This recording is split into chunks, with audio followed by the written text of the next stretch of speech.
conocida antropóloga María Consuelo Mejía, que las enseñanzas e influencia de la jerarquía frena la promulgación de políticas sexuales humanistas y liberadoras. Pienso que para servir más acertadamente a la finalidad de la liberación de la violencia por derechos y justicia para las mujeres, las teologías feministas han de estar impregnadas de valentía, profetismo, rebeldía y militancia, y posiblemente así podamos también movernos como una bandada de águilas furiosas derribando muros. Con esto quisiera pasar a otra parte de mi reflexión y con esto quiero cerrar. Quiero dar un mensaje de honor y reconocimiento a la persona por quien se nombra esta cátedra. Deliberadamente deseo cerrar esta intervención con una conclusión que no es una conclusión convencional. Desde un principio que me pidieron presentar este tema, tuve en mente dedicar este escrito a la persona por quien es nombrada la Cátedra de Teología Feminista, quien auspicia este primer Congreso de Teología Feminista, la señora Carmen Montul Vallés. Ya María Laura mencionó algo, pero aquí quisiera decir algunas palabritas más. He dicho anteriormente que las dinámicas de transformación constructiva envuelven tanto a movimientos sociales como a personas individuales. Los cambios ocurren con el involucramiento de cada quien, colectiva y personalmente. En esas dinámicas, la intervención personal, individual, es valorada y reconocida tanto como la acción social colectiva. Las dos dimensiones nos corresponden, involucramiento personal e involucramiento comunitario y social. Ambas son cruciales para forjar conciencias de solidaridad y ambientes de convivencia donde el respeto a la dignidad y libertad de las personas sean vivenciales.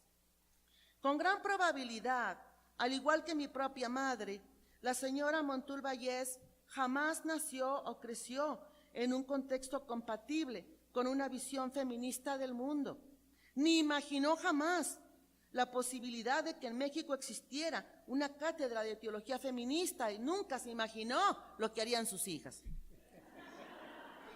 Pero los valores que animaron su forma de ser y de actuar han dejado un legado que supera al ámbito familiar para proyectarse al ámbito teológico e intelectual de alcance nacional y continental. En su nombre estamos reunidas y reunidos en este magnífico congreso, y eso es digno de celebración y reconocimiento. En México decimos que recordar es vivir. Aquí, más que una descripción de hechos del pasado, tomo el acto de recordar para honrar la memoria de alguien que cruzó con sabiduría los obstáculos del sexismo social, cultural y religioso de su tiempo, y al hacerlo forjó un espacio donde las teólogas feministas de hoy podemos imaginar un mundo diferente. En el acto de recordar, los lamentos y sufrimientos no están ausentes, sino que permiten iluminar esos valores afirmativos que traen salud y fuerza a nuestro trabajo. Las actitudes de la señora Montul Vallés, que la señora Montul Vallés vivió con su familia y comunidad, no se han quedado en el pasado como memoria muerta, sino que, como en una ética del recuerdo, sus actitudes permanecen como inspiración en el presente para no dar lugar al olvido de quienes nos precedieron en las resistencias, ni ceder a la desesperanza. En este evento que inaugura la cátedra públicamente, recordar es para seguir adelante en favor de algo por lo que vale la pena vivir. Tengo mi vida, mis opciones, mis decisiones, mis intereses, mis relaciones, pero quiero que sea por algo que valga la pena vivir. No tuve el gusto de conocerla personalmente, pero de sus hijas he aprendido a discernir lo siguiente. Carmen Montul Vallés nació en la Ciudad de México el 9 de diciembre de 1921. Fue la hija mayor de Carmen Vallés Gual y Daniel Montul Segura, ambos nacidos en España. Carmen tuvo un hermano y una hermana que murieron pequeños y 2 hermanas que hasta el momento de este escrito siguen con vida, gracias a Dios. Al igual que la mayoría de mujeres del siglo pasado e incluso en el presente, ella no recibió educación universitaria, no se graduó de la universidad, como mi madre no se graduó, y seguramente la gran mayoría de mujeres mexicanas tampoco, cuando tenemos más del 45% de pobreza en el país. Pero su sed de saber era inagotable. Hasta el día de su muerte, el 20 de febrero del año 2002, siguió participando en clases de literatura universal, de la cual fue una entusiasta promotora. Fue una lectora consuetudinaria de libros formales, tanto que heredó a sus hijas e hijos y a las generaciones siguientes un amor grande por el saber e instó a su familia, un compromiso por impulsar la cultura y el conocimiento. La educación para ella no encontró base en el valor de la utilidad propia, sino en el valor del bien común, desde el cual los conocimientos y los recursos son para el mayor servicio de las comunidades afectadas por carencias. Casada con Lorenzo Servirge a la edad de 22 años, Carmen tuvo 6 hijas y 2 hijos. En transgresión a las reglas sociales de su tiempo, ella impulsó por igual la educación de sus hijas e hijos, así como el desarrollo de habilidades extracurriculares que les permitiera ganarse la vida. Su lema constante fue que había que confiar más en lo que sabían hacer y no en lo que tenían. Tuvo en mente un corazón marcado por la generosidad. Esta cualidad humana o valor espiritual la llevó a coordinar un comité de ayuda social con varias de sus hijas y un hijo para encontrar formas efectivas de promoción que ayudaran a las personas a salir de la pobreza. De ella, su familia recibió la consigna de dedicar una parte importante de sus ingresos a esta ayuda, que más tarde fue consolidada como una fundación familiar. Anualmente, un gran número de comunidades marginadas mexicanas reciben el apoyo de esta fundación. Para Carmen, el respeto a la dignidad de cada persona y el trato digno a cada quien, independientemente de su posición social o condición social, fue un valor central de su vida. Este valor lo inculcó a toda su familia, dando énfasis particular a la enseñanza de estar al servicio de los demás sin esperar a ser servidos o servidas. Ella destacó en su medio por ser del todo estudiosa, responsable, dedicada a las artes familiares, literarias y humanistas, aun cuando su empeño le exigió superar la timidez. De niña era una mujer tímida. Basada en la interacción que he tenido y tengo con algunas de sus hijas, particularmente con Mari Carmen, he desarrollado una gran admiración por ella y por sus hijas, en quienes encuentro un sentido extraordinario de hospitalidad, solidaridad, gentileza, amabilidad, fortaleza y generosidad. Carmen muestra haber sido una mujer valiente y sabia en sus valores y actitudes, y alguien digna de ser reconocida, emulada y honrada en nuestro medio. ¿Qué tipo de corazón, qué tipo de mente y de mujer puede crear a personas con tales cualidades? Solidaridad, hospitalidad, gentileza, amabilidad. Tuvo que haber sido una mujer muy profunda y muy fuerte. Carmen Montul Vallés es la persona que ha financiado la Cátedra de Teología Feminista en la Universidad Iberoamericana. Con su legado material y espiritual, esto es posible. Y es en reconocimiento de sus muchos méritos que esta cátedra lleva su nombre. Muchas gracias.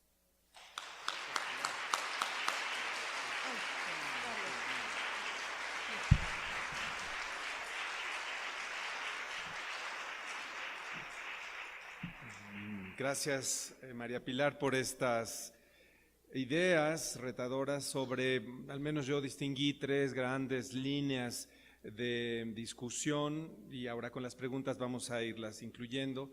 Una es la participación de la teología feminista de la liberación o de las teologías feministas de la liberación en esta gran tarea de la transformación constructiva de la realidad frente a la violencia global. Todo un tema porque entonces es un eje transversal el que esta aportación de la teología feminista puede hacer con otras disciplinas para la transformación de la violencia, en particular a los cuerpos de las mujeres, pero también de todas las personas que padecen la violencia sistémica. Otro eje es el de la relación de las teologías de las diversas religiones con el modelo patriarcal, quiriarcal, dirían algunas, y en este sentido, ¿cuál es la tarea de la teología feminista de la liberación para contribuir al desmontaje de este mecanismo patriarcal y quiriarcal? Y un tercer eje me parece que es el de la espiritualidad, cómo recuperar una espiritualidad liberadora en el contexto de la violencia global, que pase por la liberación de nuestros cuerpos desde esta forma integral, en donde el paso de la inhibición de la violencia por los actos de compasión parece ser necesario, ¿verdad? Me llamaron la atención estos 3 ejes de tu presentación. Y bueno, paso a dar lectura a las primeras papeletas que contienen preguntas, intervenciones respecto de tu ponencia, para lo que tú quieras comentar. Primero, un agradecimiento por generar esperanza y entusiasmo para trabajar para la construcción de un mundo diferente en nuestro entorno. Otra pregunta más, bueno, este es un agradecimiento y una pregunta, ¿cuáles son las principales posturas de la teología feminista respecto a la interrupción voluntaria del embarazo? Tema que ver con derechos reproductivos, por supuesto. ¿Qué mensaje tendría la teología feminista latina para tiempos de miedo para las y los migrantes en los Estados Unidos, en el contexto que estamos de las deportaciones que empiezan a ser masivas? Damos paso adelante, pero ¿cuántos para atrás por los fundamentalismos religiosos y las políticas que se están dando en el mundo? Algunos hablan de desglobalización con este proteccionismo, no solo en Estados Unidos, sino en Europa. ¿Es posible hablar de teología feminista si se quiere reconocer que las mujeres somos imagen de Dios? Esto es una pregunta como más básica de lo que sería la teología feminista. Y por último, en esta primera ronda, si la violencia es un problema de salud pública y derechos humanos, ¿cómo promover una intervención interdisciplinaria para responder con urgencia a las necesidades de las mujeres en continuo riesgo? Primera serie, tus comentarios, Pilar. Sí. Primero, quisiera decir que cuando estamos aquí haciendo este tipo de presentaciones, el texto preparado para la presentación siempre es mucho más pequeño, más limitado para poder observar el tiempo que nos dan para la presentación. El texto escrito es muchísimo más amplio.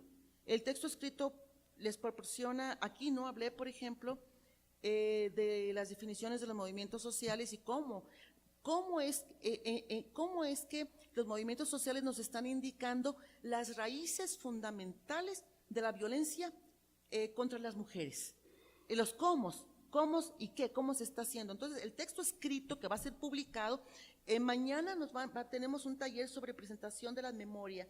Entonces, mañana vamos a escuchar un poco más sobre la publicación que va a salir de este evento. Tendremos un libro, gracias a Dios, y ahí van a ver ustedes con mucho más detalle todo esto. Pienso que lo mismo es cierto para las ponencias de Ivonne, la ponencia de sí, Norma, y todas las demás ponencias, ahí vamos a tener todo. La mía aquí, muy limitada, no me puedo ir en detalle. Pero déjenme decir esto, muy brevemente. Primero, las posturas sobre la interrupción voluntaria del embarazo. Este tema, me quiero concentrar en el ámbito de la teología, de la comunidad teológica feminista latinoamericana y caribeña.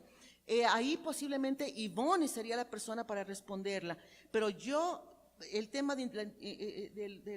nada más quisiera decir que para nosotros es ahora del grupo que ustedes vieron en las diapositivas, estamos como comenzando a abrir la deliberación sobre las implicaciones de los derechos humanos y derechos sexuales para la teología feminista. Nosotros estamos como comenzando el trabajo colectivo apenas. Hay quienes ya lo han hecho antes, pero como grupo y en México en particular apenas estamos comenzando. A mí me interesa mucho seguir el debate, los diálogos, la investigación con mis compañeras de aquí de México, porque creo que en México tenemos muchos desafíos en este sentido. Nos importa mucho dar un acompañamiento más efectivo, más compasivo, pero más efectivo a las mujeres de nuestros pueblos. La pobreza es muy grande. Quienes conozcan el norte, quien conoce el norte, quien conozca Sonora, Chihuahua, el norte de Baja California, hay una pobreza muy grande y esas partes están completamente abandonadas, porque hay muchos recursos concentrados en el centro de México y el sur, en las grandes ciudades, Monterrey, Guadalajara, Puebla, Chiapas también, estamos poniendo mucha atención en Chiapas, Guerrero, Oaxaca, Michoacán, el norte, créanmelo, piensen de Hermosillo para arriba y la violencia está muy grande. Entonces, en esas áreas me interesa muchísimo a ver qué podemos hacer en este sentido de continuar el diálogo sobre una educación para la salud sexual. En ese contexto es donde me parece a mí que podemos responder mejor a personas que se ven en la situación límite de la interrupción voluntaria del embarazo. Ahí creo yo que ocupamos mayor diálogo también con expertas. En México están estas organizaciones que tienen décadas y décadas de trabajo en este campo, como que tendríamos que empezar nuestros puentes, nuestros lazos de diálogo. Latinos migrantes es un problema, una preocupación bastante seria para la comunidad teológica latina de los Estados Unidos. Hay mucho temor. No quiero expandir mucho en esto porque hoy tenemos un panel después de la comida donde vamos a hablar sobre migración. El tema se concentrará sobre migración y ahí es donde me parece podemos ampliar un poquito más. Lo único que debo decir es que la comunidad teológica está muy preocupada y una cosa muy buena es que la mayoría, un buen número de estas personas, mujeres y hombres, han entrado a militancia. Están como la idea, como que la academia no puede permanecer más en el mundo de la academia. Hay que estar allá con los movimientos, con las personas, con las gentes, con las marchas. Estamos en yo con el foro he estado ahí siempre, pero mis compañeras de Estados Unidos han pensado que su tarea se desarrolla nada más en la academia. Y eso ya no es verdad, no es verdad. Tenemos que estar allá afuera, alimentar nuestro conocimiento y nuestros insumos. ¿En dónde pensamos que Dios se está revelando en el mundo hoy? ¿De dónde nos está hablando Dios? ¿En mi salón de clase? Sí, ciertamente, mi salón de clase también, pero también con las marchas de las gentes en la plaza pública. Y ahí es donde debemos estar, ahí es donde está un buen número de ellos. En los fundamentalismos religiosos, sin duda ninguna, la conciencia sobre tales fundamentalismos está creciendo también. La idea de que la teología no es para conservar un cuerpo inamovible de doctrina. Esa idea creo que cada vez más está cayendo en nuestra conciencia, en nuestra mente, y está cada vez más la idea de, no nada más de denunciar, como que estamos en un momento ahora, y eso me da mucho gusto, como que el momento de la rabia, el coraje, la frustración, como que ya tenemos que superar ese momento. El momento de la ira, la indignación. Hicimos un libro, La ira y la indignación. Las teólogas latinoamericanas, vieron ustedes una foto aquí. Hicimos un libro, pero pensamos que hay que ir más allá de la indignación, el coraje, la ira. ¿Saben qué? Y hablen y tomen esto como viniendo de mí, alguien que vino desde muy atrás, hace mucho. Nadie va a hacer nada por nosotras. Si no lo hacemos nosotras, nadie más lo va a hacer. Nadie hizo por mí las cosas. Lo que pasa es que en mi camino, la divina providencia siempre me puso las personas correctas en mi camino, que me apoyaron, me empujaron, me animaron, Padre Jorge Domínguez, el encuentro con Maricano, mis compañeras teólogas, élites, o sea, ha habido gente en mi camino que me abrió, pero fue las hermanas auxiliadoras que me dieron el apoyo, el ánimo y todo, es cierto. Pero nadie lo va a hacer. Nos toca a cada una y a cada uno como grupo, como persona, como comunidad, seguir juntándonos, seguir juntando nuestras sabidurías y seguir juntando nuestras fuerzas para animarnos todas en común. No podemos decir quién vale más, quién vale menos, quién viene del norte, quién viene del sur, no. Hay que ver las cosas en términos de intereses comunes hacia una finalidad común. El objetivo de la liberación es la justicia, nos dice Ellacuría. Pienso yo que esa idea nos puede conjuntar los esfuerzos. Enfrentando el fundamentalismo. Pienso que ya vamos a ver otros intereses. Otra ronda de comentarios que tienen que ver con el cuerpo de las mujeres, cuerpos en resistencia, violencias. Tiene que ver, por ejemplo, con la maternidad subrogada, si es considerada como un derecho sexual y reproductivo de las mujeres, según la teología feminista, o si iría esta práctica en contra de la sacralidad del cuerpo y la dignidad. ¿Cuál es tu opinión al respecto? Y luego la relación que puede haber entre discursos, digamos, feministas de avanzada, de liberación, pero por otro lado con homofobias que de algún modo se mezclan con las prácticas y los discursos. Entonces, en este sentido, ¿cuál es tu posición al respecto? La primera pregunta, no sé yo de ese tema, de la maternidad subrogada. Saben que, fíjense que yo no tengo idea. Maternidad subrogada, no he estudiado, no he visto la temática. Lo que sí puedo decir, sí, ya me dijeron qué es, pero teológicamente, quien ha avanzado este tema mucho, muy ampliamente, es la teología feminista negra en los Estados Unidos, con Emily Towns, es la que ha escrito sobre surrogacy, le llaman en inglés, surrogacy theology. Ellas sí han avanzado mucho en ese campo. Yo no quiero darles una opinión errónea, entonces no me atrevo.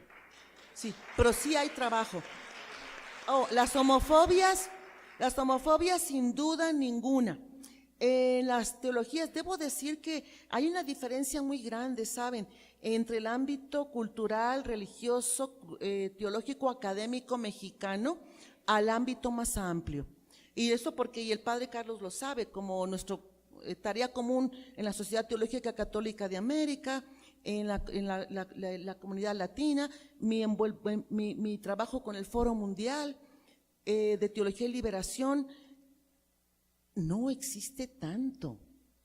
Por eso les digo, yo creo que es la sociedad mexicana donde estos muros nos están desafiando. Tenemos que juntarnos más y volvernos águilas para volar esos muros, porque yo no siento, padre, que esté tal la homofobia en nuestras sociedades teológicas y otros lados no, pero sí existe, por supuesto que sí. Y las teólogas feministas, algunas me imagino yo que todavía con miedo tomarán el tema sobre la homofobia, pero cada vez más se está tomando como un asunto importante, clave, que no podemos desestimar. Y pienso yo que esta idea de la afirmación de la dignidad y los derechos de la persona basadas en la sacralidad de nuestros cuerpos y siendo imágenes y semejanza de Dios, nos va a ayudar muchísimo a superar este tipo de limitaciones mentales que tenemos. Pienso yo que cada vez más estamos moviéndonos hacia alinearnos con las voces de la razón, alinearnos con quienes están hablando la razón liberadora el día de hoy, y cada vez alejarnos más de esas voces de la razón cegada, la razón fundamentalista que nos está impidiendo ver y caminar adelante. Y una última pregunta que tiene que ver con pedagogía popular. El cuerpo, primero, es una premisa. El cuerpo como existencia tiene inscrito todas las historias y herencias teológico-patriarcales que nos imposibilitan ser cabalmente conscientes de la proyección de liberación que podemos experimentar como vida. Y desde ahí pregunta, ¿cuánto se vuelve necesaria la pedagogía popular que enuncia y antepone el cuerpo vivido para entender la diversidad de discursos opresores geopolíticos de los escritos teológicos? La pedagogía popular, muchísimo. No, pero sí, pero, diría el del concurso aquel, sí, pero, no olvidemos nunca que la cultura popular está plagada de fundamentalismos, porque ha sido una cultura también formada por, es la cultura y la hegemonía, es la hegemonía. No tuve tiempo de expandir más sobre la sociedad civil y la ideología. Acuérdense lo que aprendimos hace muchas décadas de Ana María Ezcurra. ¿Se acuerdan de Ana María Ezcurra? El impacto del neoliberalismo en América Latina, le estoy hablando de trabajos de 1980. En México, cuando estudiábamos teología en aquel tiempo, estudiábamos a Ana María Ezcurra. Y ella decía que el campo privilegiado de la ideología hegemónica es la sociedad civil. Entonces nuestros pueblos, nuestras culturas también están imbuidas con estos valores de culturas sexistas, patriarcales, hegemónicos y todo. No hay que olvidarnos de eso. Entonces, a nivel popular tenemos también mucho trabajo que hacer, en el sentido de discernir, colar, tomar aquellas tradiciones que son liberadoras, que son emancipadoras de nuestros pueblos, y a esas darles el énfasis. Pero para hacer eso ocupamos que resurjan, que brillen, que sean esclarecidas, que surjan, que se eleven, para poder ir eliminando las otras prácticas que tenemos de nuestros cuerpos que no son sanas, y tenemos muchos cuerpos sanos. Hay un documento, tampoco pude decirlo aquí, pero está en el escrito. Hay un documento de las Naciones Unidas es un documento fundante sobre las regulaciones sobre la violencia sexual. Se publicó, la normatividad sobre la violencia sexual, publicado en 1996. Y en ese documento es la presentación más extensiva, más detallada que he visto yo sobre el tipo de violencia, raíces de violencia, formas de violencia, cómo se viven. Es el estudio mundial sobre violencia hacia las mujeres. Y ahí uno de los factores que ellos ponen es precisamente la religión. Cómo la religión ha contribuido a prácticas dañinas al cuerpo de las mujeres. Pónganse a pensar, las mujeres musulmanas que pasan por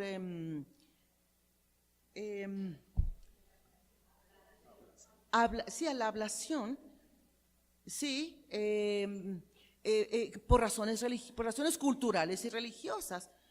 Mujeres, por ejemplo, que se estiran el cuello, las costumbres asiáticas de limitar los pies. O sea, como que hay cantidad de prácticas que justifican en términos religiosos, porque son dañinos a la salud de las mujeres. Pero lo mismo es en nuestro contexto, lo que daña la salud de las mujeres es que tengamos que tener hijos, hijas, hasta que se te canse tu cuerpo y que tu cuerpo se muera por tantos hijos que has tenido. La falta de respeto a la dignidad del cuerpo. Yo creo que tenemos muchas prácticas que no son sanas, pero que nuestro pueblo también tiene. Pero eso hay que irlo sacando, esclarecerlo y ofrecer otro tipo de lectura, otro tipo de interpretación más emancipadora. Así podremos ir avanzando. Pero yo veo todo con esperanza, porque donde estamos ahora, donde estamos hoy, no es donde estábamos en 1980. Donde estamos hoy no es donde estábamos a principios de los 90, y eso es fuente de esperanza, y eso nos debe dar ánimo para seguir reuniéndonos y seguir pensando juntas. Muchas gracias. Te entrego, María Pilar, las preguntas porque es parte de tu reflexión seguramente. Y quiero decirte que esto que has planteado aquí en la universidad sobre la escucha de los movimientos sociales es hoy para nosotros una prioridad. Bueno, Araceli Telles, que está allá al fondo de la sala, podrá en su momento conversar tal vez contigo para hablar de cómo la Iberoamericana Ciudad de México está volcándose para escuchar y aprender de los movimientos sociales hoy en nuestro país, de diversa índole, movimientos sociales en pro de derechos humanos, de inmigración, de la defensa de la casa común, etcétera.